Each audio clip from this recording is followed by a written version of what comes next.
Asia 66:2 ആത്മാവിൽ എളിമയും അനുതാപവും ഉണ്ടായിരിക്കുകയും എന്റെ വചനം ശ്രവിക്കുമ്പോൾ വിറയ്ക്കുകയും ചെയ്യുന്നവനെയാണ് ഞാൻ കടാക്ഷിക്കുക.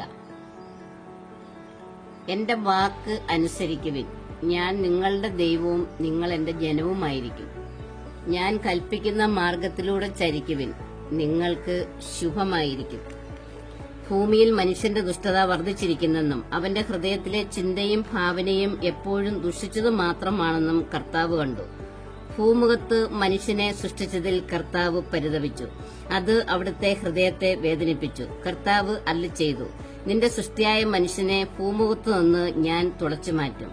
മനുഷ്യനെയും മൃഗങ്ങളെയും ഇഴജന്തുക്കളെയും ആകാശത്തിലെ പറവകളെയും ഞാൻ നാമാവശേഷമാക്കും. അവയെ സൃഷ്ടിച്ചതിൽ ഞാൻ ദുഃഖിക്കുന്നു. എന്നാൽ നോഹ കർത്താവിന്റെ പ്രീതിക്ക് പാത്രമായി. നോഹ നീതിമാനായിരുന്നു. ദൈവത്തിന്റെ ദൃഷ്ടിയിൽ ഭൂമിയാകെ ദുഷിച്ചതായി തീർന്നു.